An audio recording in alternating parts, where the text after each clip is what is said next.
অভ্যব্য ঈশ্বৰ হৰি কিমতে বুজিব তাংগ ব্যাপকত কিবা বিসৰ্জন এটা বন্ত মূৰ্তি ক্ষুণ্ণ কেনমতে চিন্তি বাহা ৰাম বুলি শুদ্ধ কৰা মন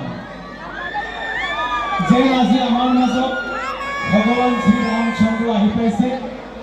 আজি মহানৱমী এটি সুন্দৰ দিন সুন্দৰ সময় আমাৰ মাজত অসমৰ ৰাইজৰ অতীব মৰম আৰু শ্ৰদ্ধাৰ জনপ্ৰিয়তাৰ শীৰ্ষত থকা মাননীয় মুখ্যমন্ত্ৰী ডক্টৰ হিমন্ত বিশ্ব শৰ্মা ডাঙৰীয়াই আমাৰ অঞ্চলটোৰ বৃহত্তৰ ৰাইজৰ মাজত তেখেতৰ পদাৰ্পণ আৰু পদগ্ৰহী দিছে।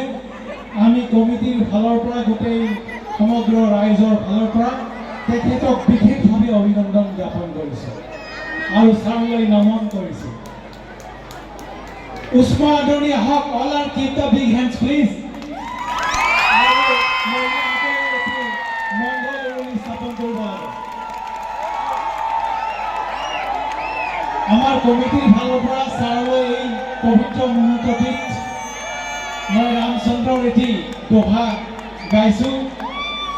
শ্ৰী গুৰু শৰণ সৰোজ ৰজ নিজ মন মুকুর সুধারি বর্ণৌ রঘুবর বিমল যশু যোদায়ক ফল চারি বুদ্ধিহীন তनु জানিকে সুমিরো পবন কুমার বলবুদ্ধি বিদ্যা দেহু মোহি হরহু কলেশ বিকার।